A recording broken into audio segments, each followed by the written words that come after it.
I now give the floor to His Excellency Tandin Dorji, Minister for Foreign Affairs of Bhutan.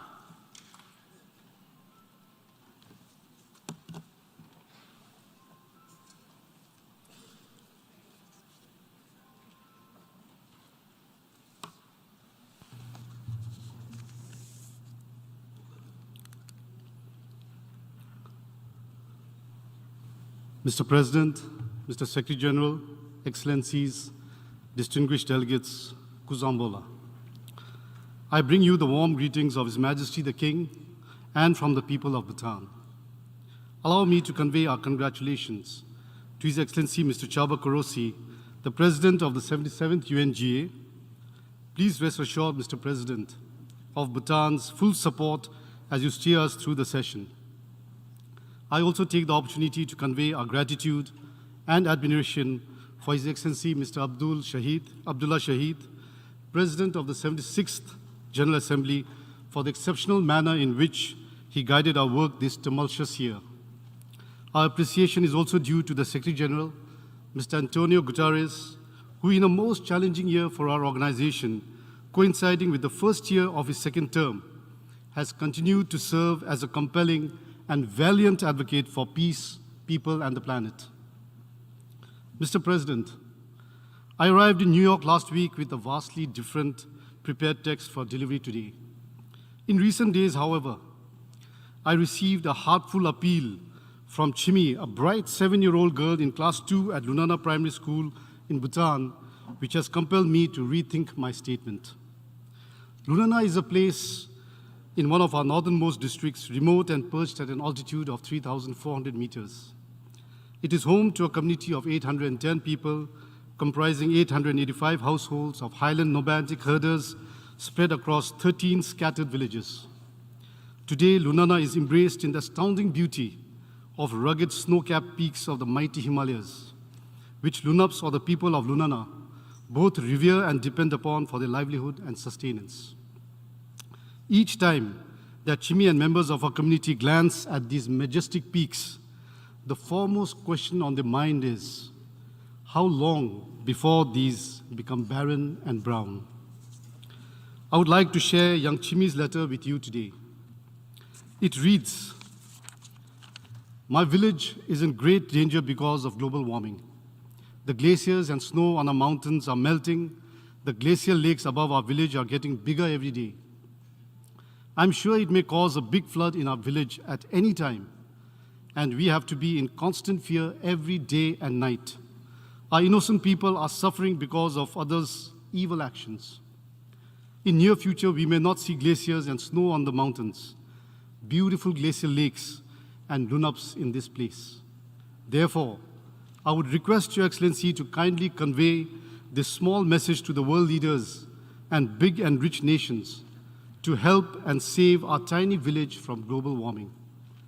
I'm sure if we all come together, we can not only save our tiny village, but also make our earth safe for all living beings. I think we are not late to fight against global warming now."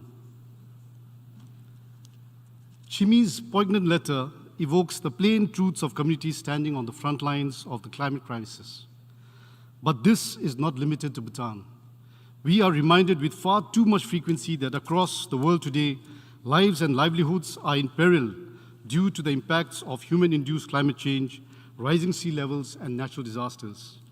The negative impacts of climate change are disproportionately affecting the most vulnerable and marginalized communities around the world, and doing so at a faster pace. The future of our youth and successive generations are under immediate threat. And the great irony is that it is through no fault of their own. But it is not too late. There is still time to undertake course correction.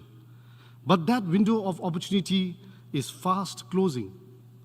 This calls for demonstration of greater ambition from developed and larger emitters consistent with the Paris Agreement.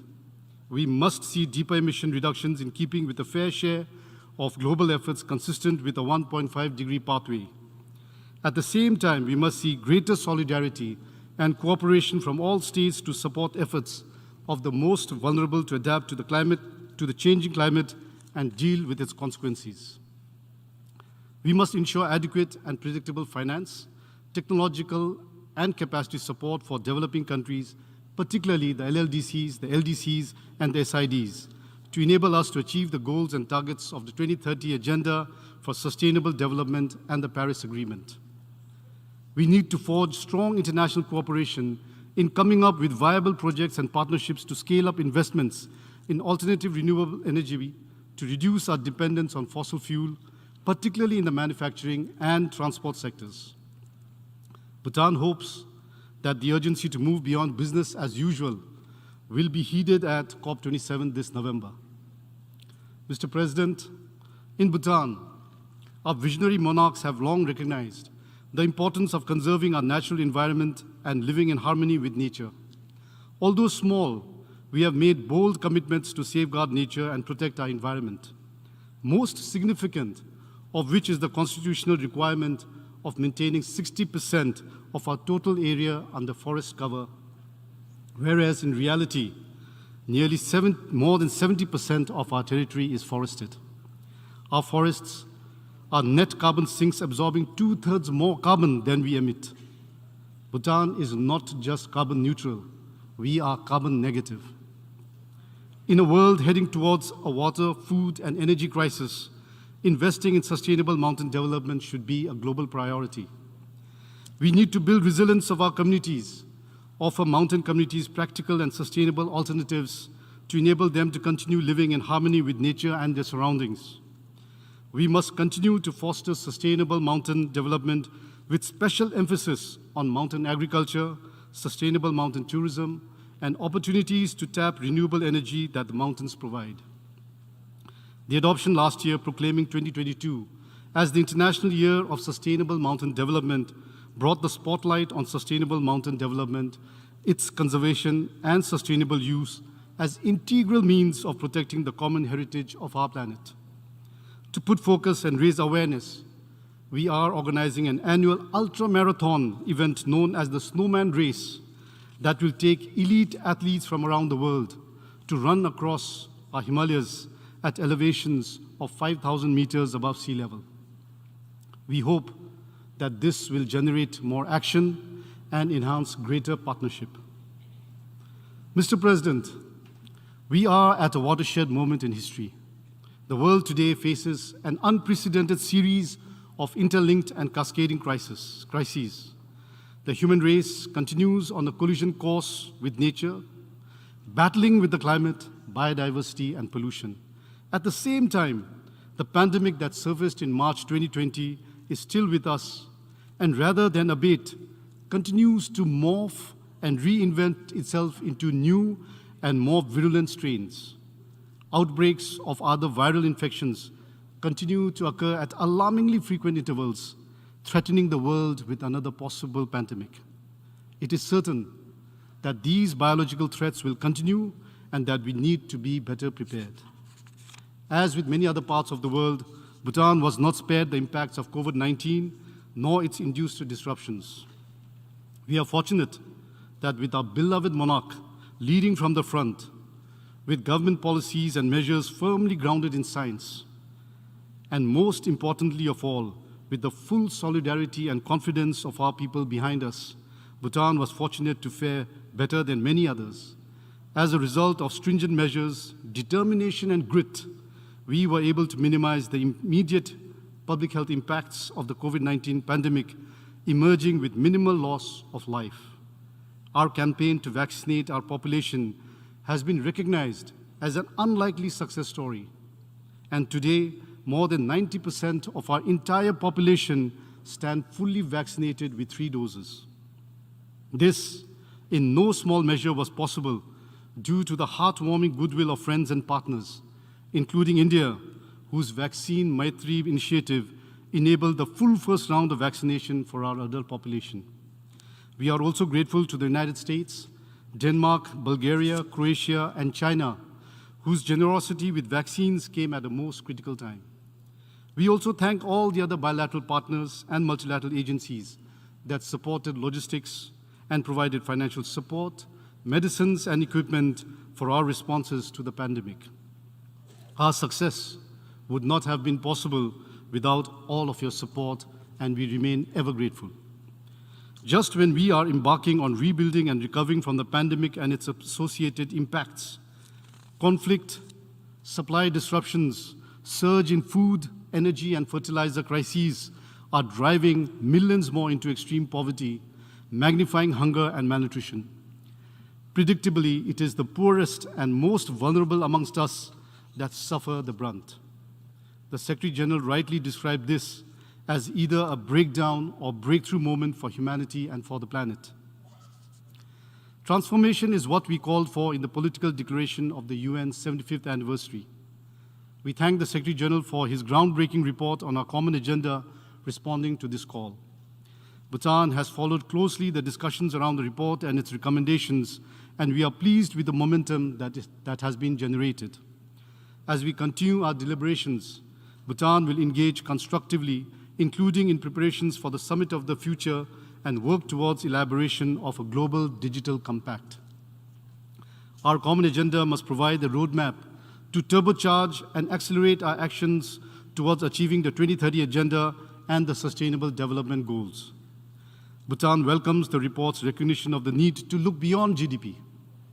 This finds strong resonance with Bhutan's own approach to balanced and human-centered development that we call gross national happiness. It is now widely accepted that this cannot be achieved by tracking GDP alone. Bhutan has always believed that the pursuit of development and progress must respond to a higher calling.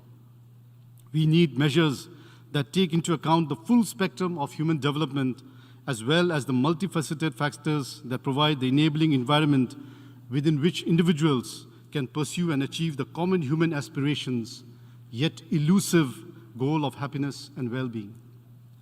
This discussion assumes greater urgency as we approach the midpoint towards implementing the 2030 Agenda, in full realization that today, the conflict in Europe and the looming climate emergency have thrown efforts towards achieving the 2030 Agenda and SDGs off course.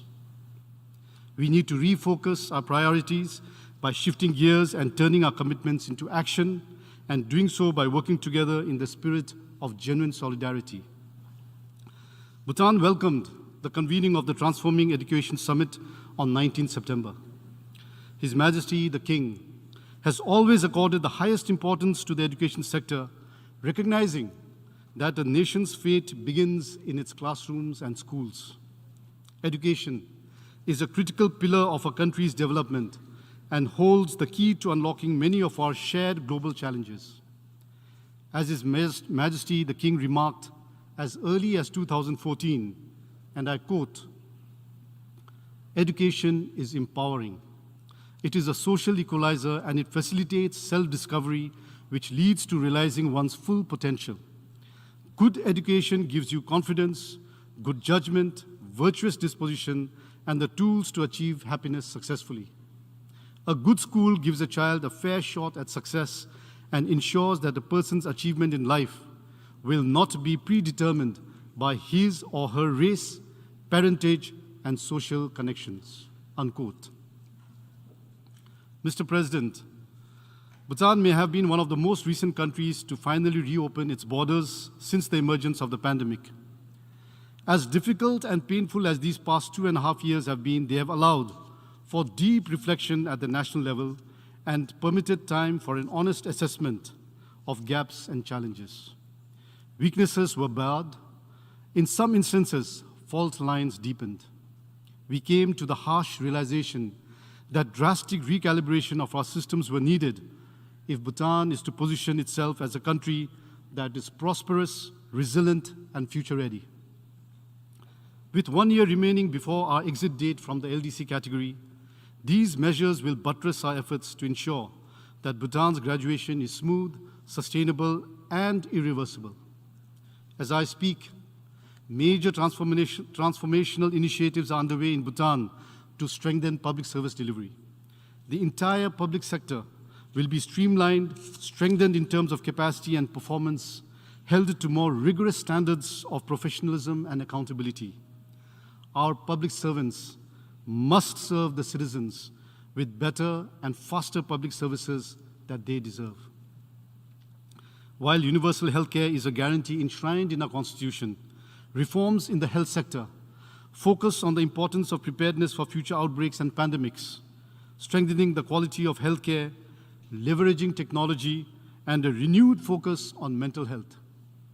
The health sector is being reformed to provide not only primary, but secondary and tertiary healthcare to all people within half a day's travel. Specialist services are expanding across the country, including sending mobile teams to screen and treat high-burden diseases. Bhutan's revamped tourism policy was launched with much anticipation on 23rd of September, coinciding with the opening of the international border. Since 1974, Bhutan opened its doors for tourism.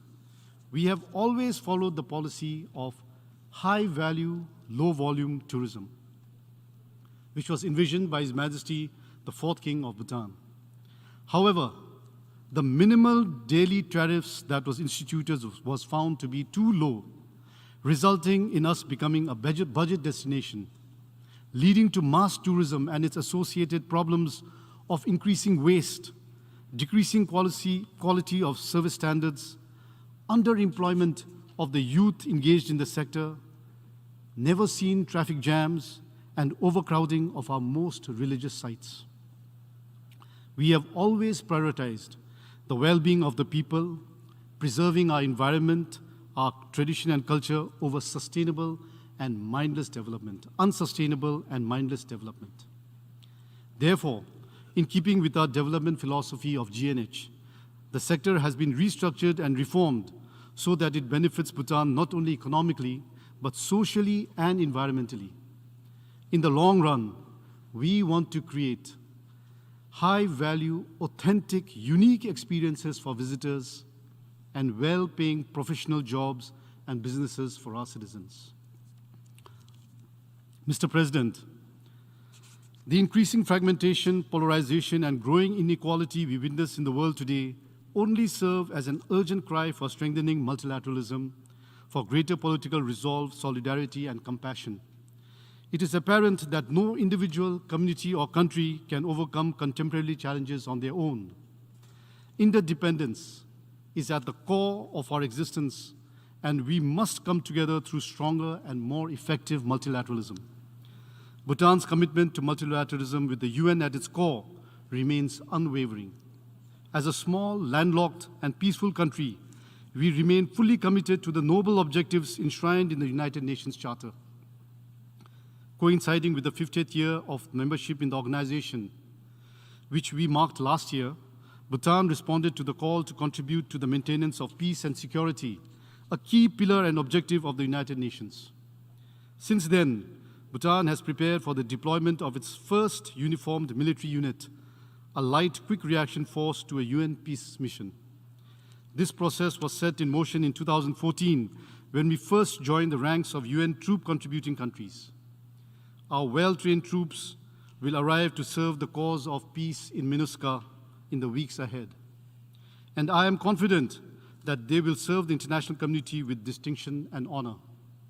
It is a matter of great pride, and although Bhutan is amongst the smallest members of the United Nations, with this initial deployment, we would rise to the ranks of the top 60 troop contributing countries from 81 at present. Of particular note, consistent with Bhutan's deep commitment to promotion and protection of the environment, Bhutan considers that pursuit of environmentally responsible practices in operations as a moral imperative. We feel strongly that at the minimum, do no harm ethic must drive all aspects of field operations and conduct, and wherever possible, field presences should on their departure be remembered by local communities for the positive legacies that they have left for the host countries. Bhutan has therefore pledged that when Bhutan's uniformed contingent deploys, we will do so in an environmentally sustainable manner with renewable energy, waste management, and provisions of assistance to local communities whom we will serve. The centerpiece of our pledge is the use of solar panels for lighting purposes in the barracks and the camp area. We will carry out plantation of trees around the company location in accordance with the existing policies of that country. While these pledges are modest, our hope is that they will contribute to the overall environmental efforts of UN peacekeeping and demonstrate that such practices can be emulated and scaled. Contribution to UN peacekeeping is a significant milestone in the progression of Bhutan's engagement with the UN. We are sincerely thankful to the international community for the trust and confidence reposed in our ability to meaningfully contribute towards the maintenance of international peace and security. Mr. President, in its 77th year of existence, our organization, the UN, too needs a reboot to be able to meet the challenges of the present day and future and to keep pace and reflect contemporary realities. It must be reformed to respond more effectively to changed global realities and to new and emerging threats that confront us today. Nowhere is this more evident nor urgent than in the growing call for comprehensive reform of the United Nations Security Council. Yet, we note that 43 years since inclusion of the subject in the General Assembly's agenda, and nearly 3 decades since the establishment of the GA's open-ended working group on UNSC reforms, we have fallen far short. Lack of progress on UNSC reforms throws into question the relevance and legitimacy of the current global architecture, fragilizes international peace and security, and impinges on the Council's ability to deliver on the purposes and principles of the UN Charter. Bhutan has always maintained that reform must accommodate the interests and concerns of all member states, particularly of those unrepresented and underrepresented. Expansion of the Council in both the permanent and non-permanent categories, along with reform of its working methods, constitute essential components of this process. In our view, from Asia, India and Japan must be included as permanent members of a reformed Council. Excellencies, the current challenges facing the world today remind us of our interdependence and imperatives of collaboration and solidarity. While there have been shining examples of international cooperation, we continue to be distrustful with each other.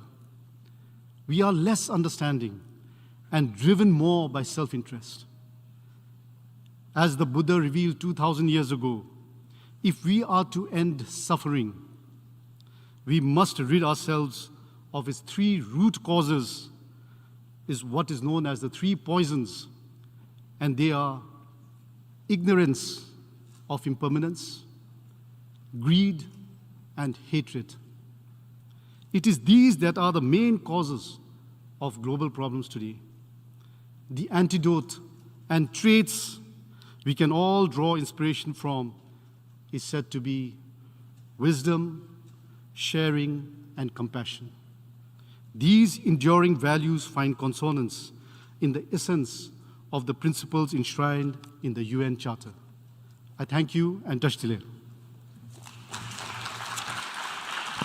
I thank the Minister for Foreign Affairs of Bhutan.